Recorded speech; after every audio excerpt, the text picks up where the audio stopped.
Hello, this is Steve Kazella. I'm a partner with Tower Genius, and just wanted to do a quick video here on an interesting article that I read yesterday that was written by a couple folks at Reuters. I don't read Reuters. I actually saw it first on Zero Hedge. Tyler Durden, Brad Pitt fella, whoever that is, wrote the article or rewrote the article. But the article is called Exclusive, Europe Braces for Mobile Network Blackouts by Mathieu Rosemain, Supantha Mukherjee, and Elvira, Pollina. And this appeared, actually came out on the 29th of September, published through Reuters. And I will link to the article, the Reuters article, and then I'm gonna actually link to the one that I saw on Zero Hedge. I'll put that in the description of the YouTube video so you can read it yourself. So, the article caught my eye. Zero Hedge is kind of like a lot of doom and gloom, all kinds of stuff that used to be a lot more interesting, I think, about 10 years ago. But anyway, I read it on Zero Hedge. The article there was gone in 30 minutes, next on Europe's doomsday list, collapse of cell phone networks. So I'm like, okay, that's kind of in my area of expertise. So let's take a look at the article. And all right, so the original article, I highlighted a couple things here. I just wanted to just quickly skim through them, give you a 30,000 foot summary, read it, and then comment. So it says September 29th, Reuters. Once unthinkable mobile phones could go dark around Europe this winter if power cuts or energy rationing knocks out parts of the mobile networks across the region. Russia's decision to halt gas supplies via Europe's key supplies route, and it goes on talking about the Ukraine conflict. And I guess, the other thing here, not just the power supply, what has changed is, this Nord Stream pipeline being inoperable, and, no one really knows what happened. We can guess, but, this is critical time for Europe as far as how are they going to heat their homes in the winter and, critical infrastructure. So they're saying, cell tower networks can go dark. One of the things at Tower Genius, my company that we deal with, I help cell tower landlords and property owners. My firm consults for the property owners that have these towers on their property or cell sites on their rooftops. And occasionally when the carriers like T-Mobile, Verizon, AT&T in the United States, when they cannot have a direct electrical meter, they will have a sub-meter on the property. And sometimes what happens is the property owners forget to read the meters, read the sub-meters, and they forget to send invoicing to the carriers for reimbursement. So typically the way that these cell sites operate, they use electricity. They have to cool the equipment cabinets with they have HVAC. They have to keep these things cool because it runs like a server room, runs very hot, especially in the summertime and especially during peak hours. So they have to keep the equipment cool, or it could cause a fire, etc., and not run optimally or shut down. So these and we found that in looking at these electrical usage of the on sites where our clients ended up having an issue because they weren't on top of the reimbursements and they were owed money. The monthly usage a lot of times can exceed $500, $600, $700, $1,000 a month per cell site. So depending on what the tariffs are, they're using quite a bit of electricity here. Again, sites in these urban areas, rooftop sites that are in the cities on high traffic areas that are constantly running 24/7 will use more power. So it says here back in the article, currently there are not enough backup systems in many European countries to handle widespread power cuts. Okay, it talks about different countries. France, general blackouts would affect only parts of the country on a rotating basis. So they're kind of preparing people to, hey, your phones might not work because the network's going down. It talks about Germany, Sweden, and Italy. Swedish telecom regulator PTS is financing the purchase of transportable fuel stations and mobile base stations that connect. So they're already looking to transport fuel and to keep these things running. So one of the things that we just saw here in Florida, where I'm located, I'm in the Florida Panhandle, so we were not affected by this latest devastating hurricane Ian that hit the Fort Myers area and then cut across Florida and affected the entire, southern central part of the state, is that the cell sites were going down, and they're still down. And I'm reading articles about AT&T and Verizon bringing their emergency. The AT&T is the first network, and they're deploying these temporary emergency communication systems for the first responders, because they're still rescuing people and searching for people. So, but the cell sites, cell towers, mobile base stations, they have backup power, diesel generators, and things like that. Many of them inland may not have been on raised platforms where they were flooded and damaged or destroyed.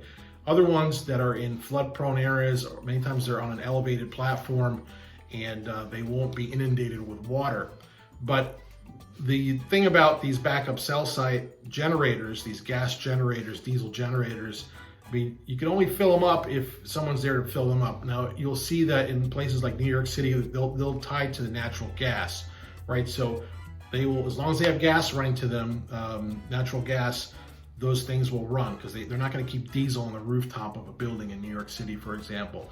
But in areas where it's not powered by natural gas, where there's a diesel backup generator, those sites are going to run for whatever, an hour or two, 10 hours, whatever, whatever the running time is on that.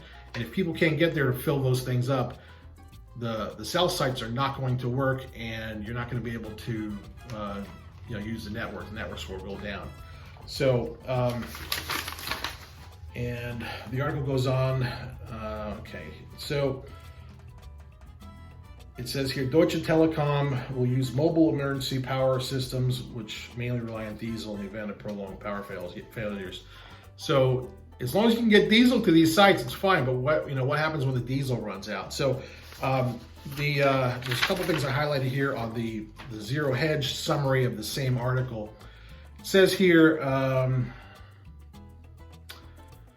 in France, the situation is even worse as several nuclear power plants are shutting down for maintenance. The cherry on top, telecom industry officials told Reuters they fear a severe winter will put Europe's telecom infrastructure to the test, forcing governments to mitigate impact, blah, blah, blah.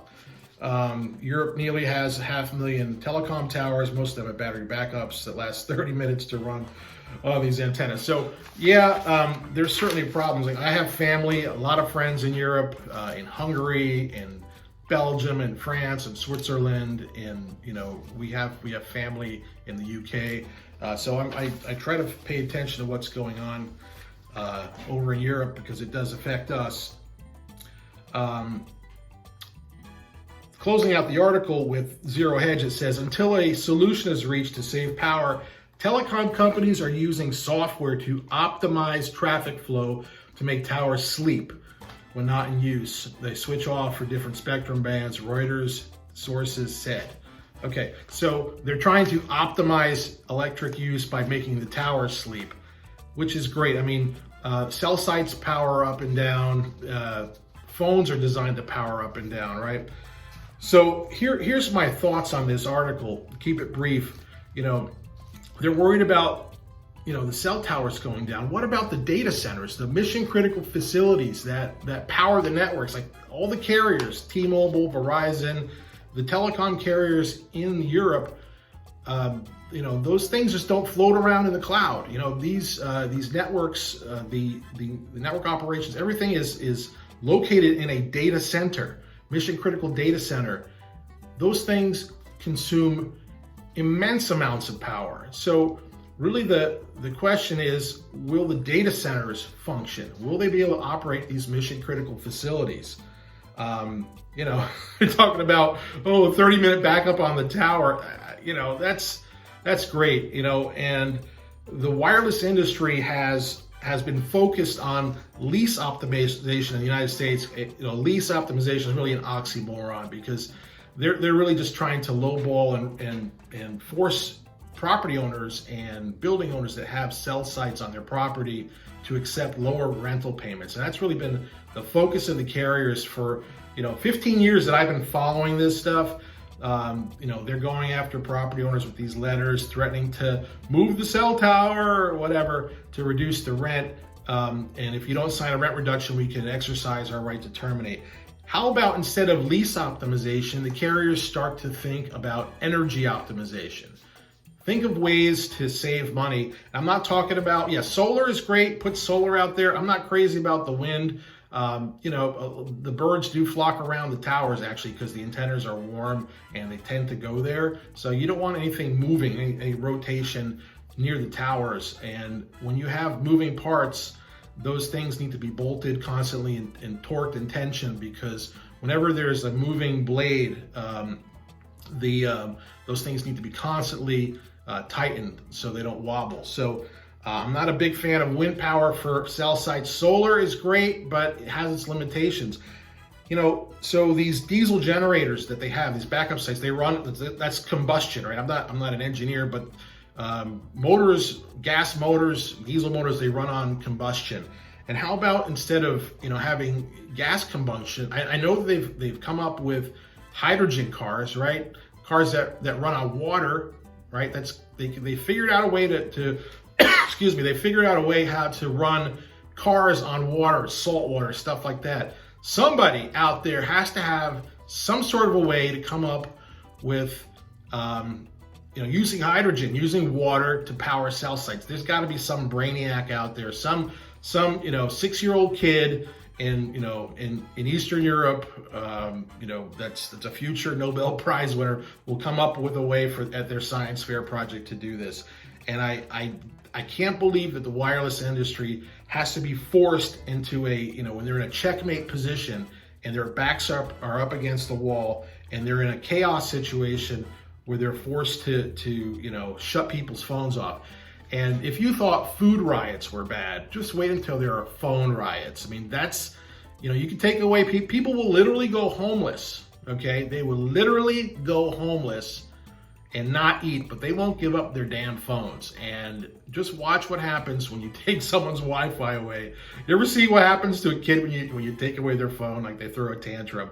Imagine taking away like cell phones from 1 million people in a city. Good night. I wouldn't want to be there. I'd probably want to be out somewhere, 100 miles away from there. But anyway, chaos is good sometimes because it'll force innovation. This will force the carriers, the cellular providers, to find a way to use alternate forms of energy, like water. I mean, I don't know, would it work? Probably. I've seen videos and stuff on water-powered cars. Why not have a water-powered cell site? Figure out a way to do it. I know somebody probably can. Thanks for watching. Links in the description below.